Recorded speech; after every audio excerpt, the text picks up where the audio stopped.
வணக்கம் உறவுகளே. நான் உங்கள் ஐயனார் துபாய் அபுதாபில.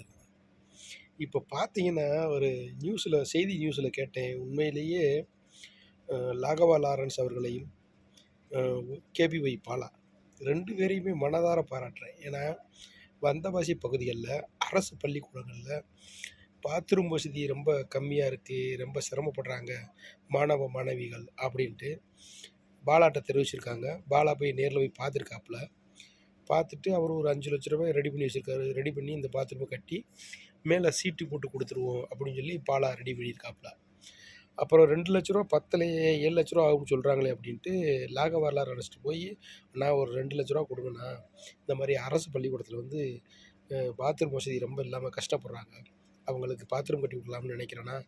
5,00,000 என்ட்ட இருக்கு. இன்னும் ரூ. 2,00,000 குடுங்கன்னு" கேட்டப்போ, லாகவர்லார் அண்ணன் என்ன சொன்னாங்கன்னா, "ஏன் 5, 7,00,000 சொல்ற? ரூ. 7,00,000 என்ன செய்ய முடியும்? இல்லண்ணே பாத்ரூம் கட்டி மேல சீட்டு போட்டு குடுத்துடலாம்னு நெனச்சேன். அந்த பாத்ரூம் நம்ம சென்ட்ரிங் போட்டே கட்டி குடுத்துருவோம். அதுக்கு எவ்வளோ செலவாகுதோ, அத நானே குடுக்குறேன்" அப்படின்னு சொல்லிட்டு ரூ. 15,00,000 குடுத்துருக்காப்புல. லாகவரார்ஸ்.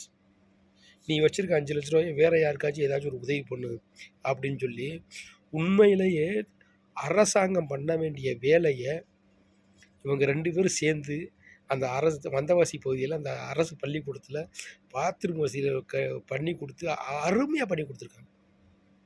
உண்மையிலேயே என்னுடைய மனமார்ந்த வாழ்த்துக்கள். நீங்க நீண்ட காலம் வாழணும் தமிழ்நாட்ல. ஏன்னா, இந்த மாரி ஏழை எளிய மாணவர்களுக்கு உதவி செய்றது தொடர்ந்து பண்ணிக்கிட்டே வர்றீங்க. மனதார பாராட்டுகிறேன். ஆனால் தமிழ்நாடு அரசு பள்ளி கல்வித்துறைக்கு கோடான கோடி கோடிக்கணக்கில பணம் ஒதுக்குது.